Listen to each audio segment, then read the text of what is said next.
بسم اللہ الرحمن الرحیم۔ واقعہ کربلا کے بعد دمشق میں علی بن حسین زین العابدین کا خطبہ وہ خطبہ ہے جس سے انہوں نے واقعہ عاشورہ کے بعد دمشق میں یزید بن معاویہ کے دربار میں ارشاد فرمایا۔ زین العابدین اسیران کربلا کی موجودگی میں یزید کے حکم پر ایک خطیب نے منبر سے بنی امیہ کی مدح و علی بن ابی طالب و ان کے اہل و عیال کی مذمت میں ایک تقریر کی۔ زین العابدین نے موقع سے فائدہ اٹھاتے ہوئے اس خطیب کے جواب میں علی بن ابی طالب کے فضائل بیان فرمائے۔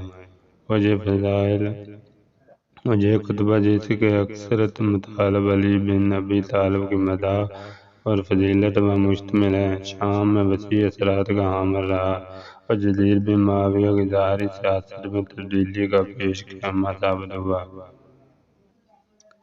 امام زین العابدین کا خطبہ۔ اہل بیت اسیروں کی موجودگی میں یزید بن معاویہ نے شام کی مسجد اموی میں ایک محفل منعقد کی جو اپنے باطل خیال کے مطابق اس کام کے ذریعے اہل بیت کو رسوا کرنا چاہتا تھا۔ طے شدہ منصوبے کے مطابق ایک خطیب نے منبر سے یزید بن معاویہ اور اس کے آباء و اجداد کی مدح سرائی کرنا شروع کی۔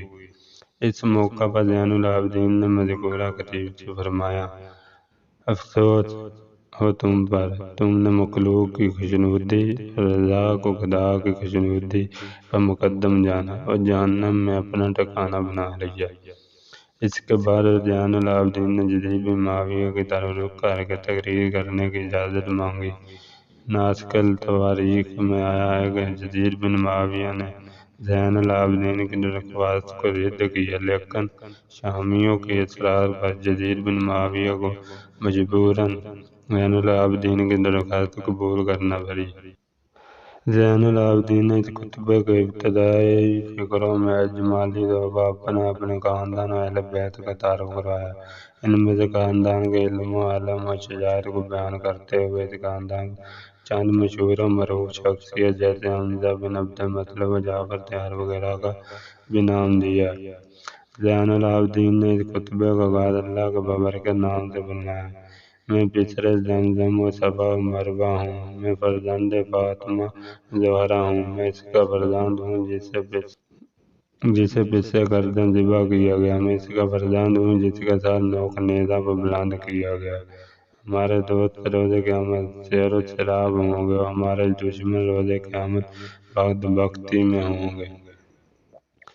اے مردمان شام، عوام الناس ہوشیار ہو جاؤ کہ اللہ تعالیٰ نے بے شمار انبیاء و اولیاء دنیا میں بھجوائے۔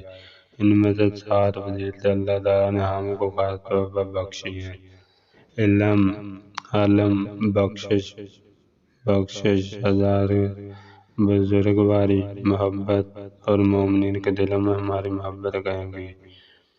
یہ خطبہ سن کر لوگوں نے رونا اور شور مچانا شروع کر دیا تو یزید بن معاویہ گھبرا گیا کہ کوئی فتنہ نہ کھڑا ہو جائے۔ چنانچہ اس نے مؤذن کو کہا کہ اذان دے کر عوام خاموش ہو جائیں گے۔ اذان شروع ہوئی تو زین العابدین خاموش ہو گئے۔ جب مؤذن نے پیغمبر اسلام کی رسالت کی گواہی دی تو زین العابدین رو پڑے اور کہا کہ اے یزید، تو بتا کہ محمد صلی اللہ علیہ وآلہ وسلم تیرے نانا تھے یا میرے؟ یزید بن معاویہ نے کہا آپ کے۔ تو زین العابدین نے فرمایا کہ پھر کیوں تو نے ان کے اہل بیت کو شہید کیا؟ یہ سن کر یزید بن معاویہ یہ کہتا ہوا چلا گیا کہ مجھے نماز سے کوئی واسطہ نہیں۔